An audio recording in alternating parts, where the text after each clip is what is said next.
Hi guys. I have no idea how well this is going to work.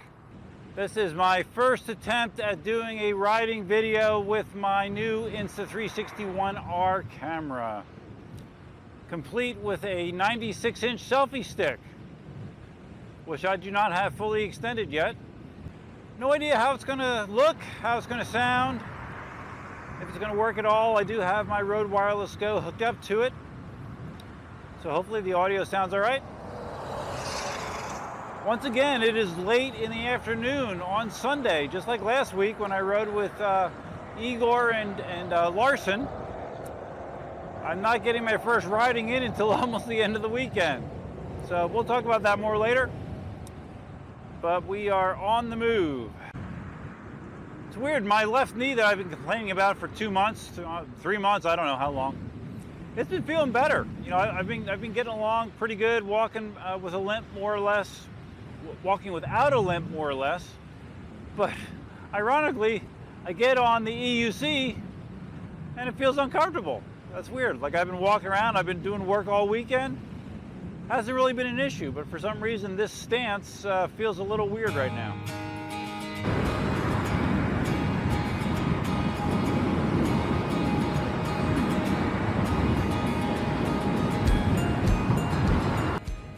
So the big news of this week, well, a couple things. Marty got the Sherman put back together with a different motor, different system board, and he was able to get all the way up to the top of Overheat Hill, which I know a bunch of people were happy about. It looked like he was not going to make it. I guess he had problems seeing where he was going, and he actually stopped, but then he was able to regroup, mount back onto the Sherman, and complete Overheat Hill. So that made a lot of people feel better. A bunch of people that probably went and canceled their Sherman pre-orders, now maybe they order it again.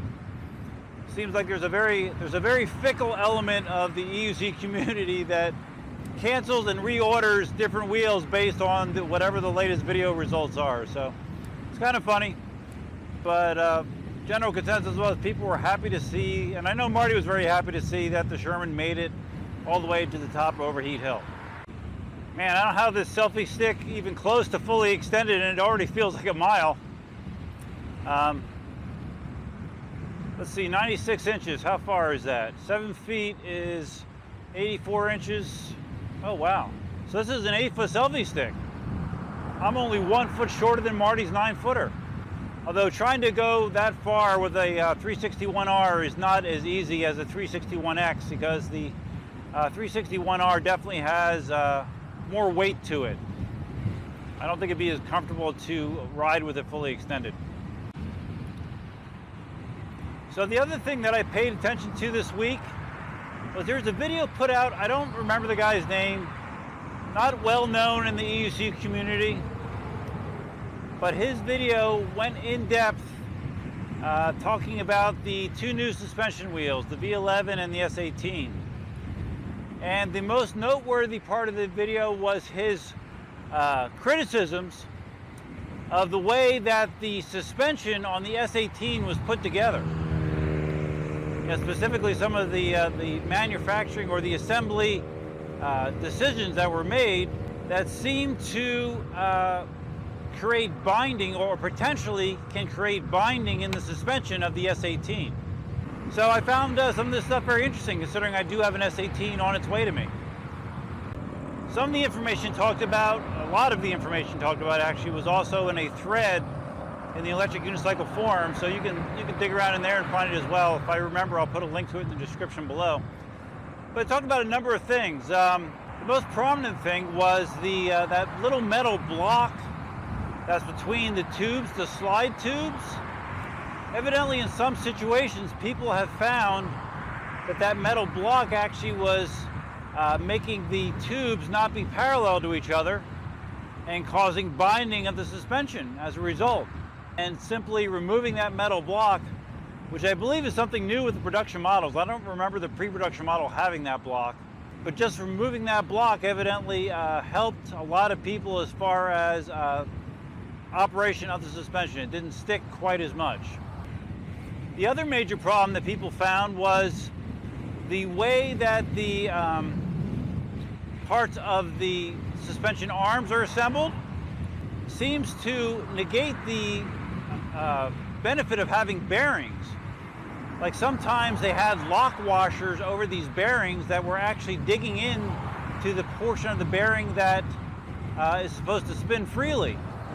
The end result was when people took their suspensions apart, some actually had bearings that were broken from being cranked down on, combined with the spring washers that were put in there. So it seems like there are some odd choices there, and I'm accumulating a list of things that I want to check when I get my S18, just to make sure that it works as smoothly as possible. But I did hear that KingSong once again suspended the second batch of S18s, and I'm wondering if that is because they are going back and re-examining the way that the linkage is put together. That would be my guess. And just like is always the case, when these kind of issues come to light, you have a group of people say, oh, it's no big thing, KingSong haters, blah, blah, blah.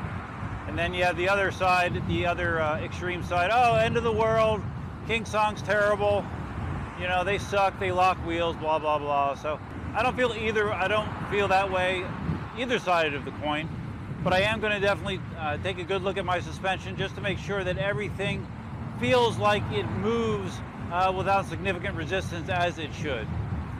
And anyone that's getting an S18, I would recommend you do the same thing. No idea how this is going to look. It's going to be weird, with the using the 360 camera, because the way I envision this is going to have to go is I am going to have to first take it into the native Insta360 editor, edit the 360 footage there, and then I'm gonna probably move it into my conventional editor and do some further tweaking there. So it will definitely be more time consuming. Now I do have the option with this camera. I have the 4K.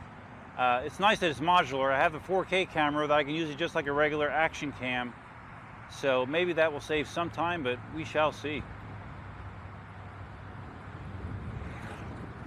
I think that was an electric bike. It looked like a Super 73 electric bike to me. And I can just spin the 360 view around and you can see it. That's kind of cool, right? So part of the reason that I've been busier than normal the last several weekends is I have reestablished the list. This is something that I had for a long period of time in my adult life. Like on the weekend, freaking back hurts from doing the list.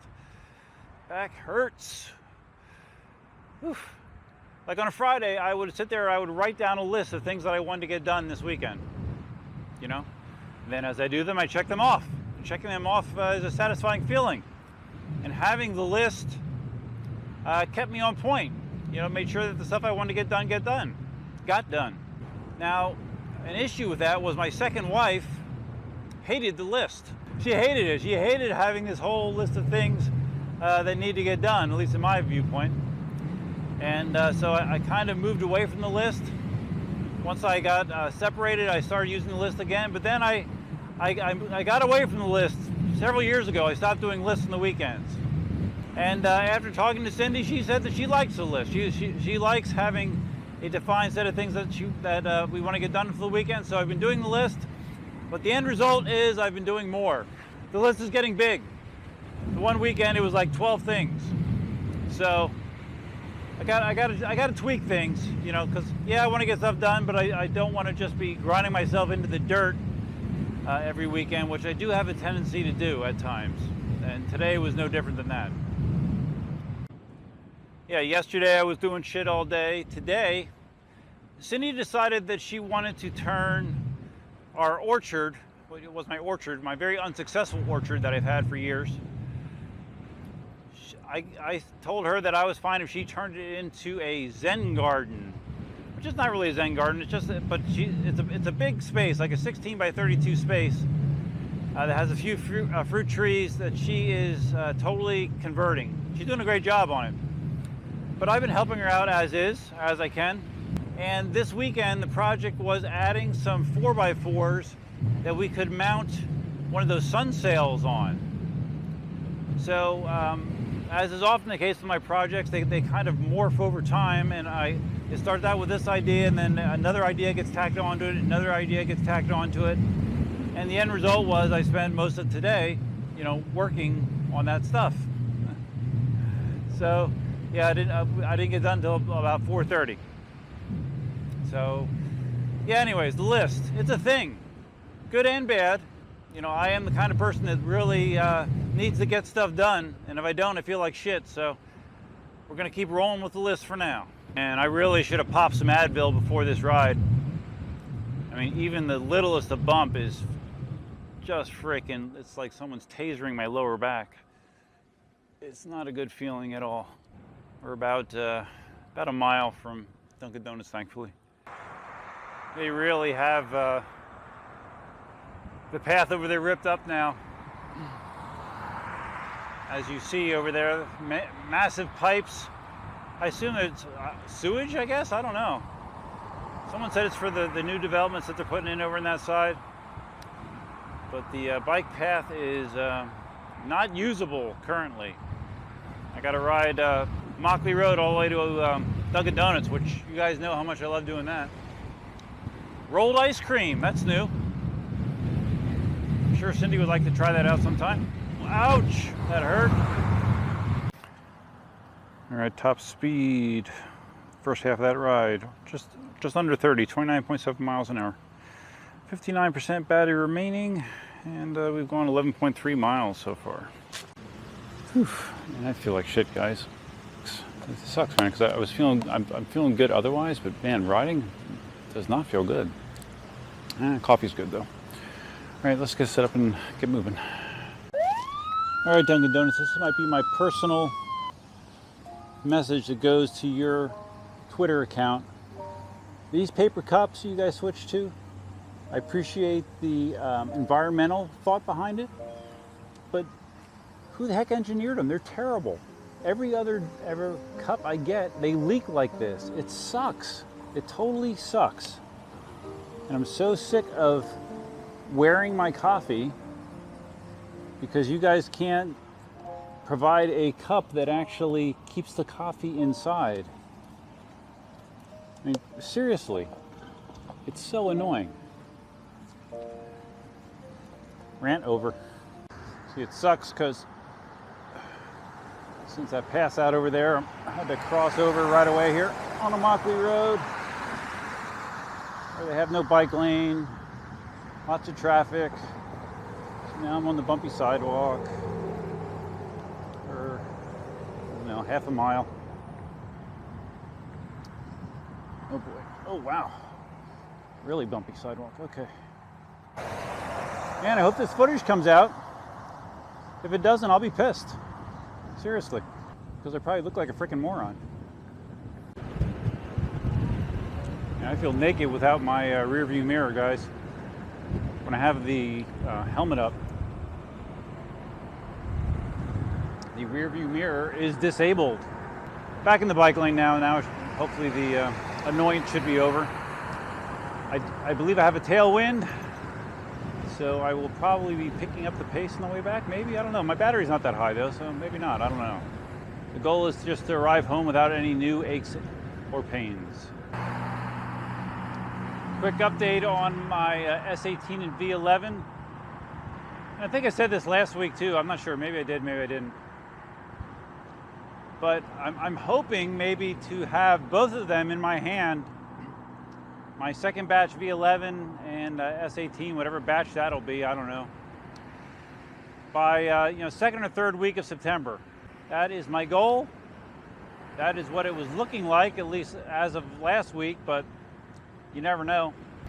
So sooner the better, obviously, but I've been patient before. I can be patient again. Hey Sean, here's looking at you, kid. I can do Tiny Planet too, man. Yeah! Before I forget, I wanted to thank Igor. Igor, even though it wasn't necessary whatsoever, Igor hooked me up with a Dunkin' Donuts gift card. So this Dunkin' Donuts is probably on you, buddy. Thanks again. It's the gift that keeps on giving. And Larson, thanks as well. You're a cool kid. All right, we made it, guys. We are back home. Let's get a quick look at the stats here. Okay, said the journey was just under 22 miles, top speed of 29.9 miles an hour, and I have 44% battery remaining. I don't believe I was at 100% when I left. I think I never charged it after riding with Igor and Larson, so that was not from 100%. But the MSX did great, man. It's such a great cruising wheel. I just wish that my lower back and knees just weren't aching so much, man.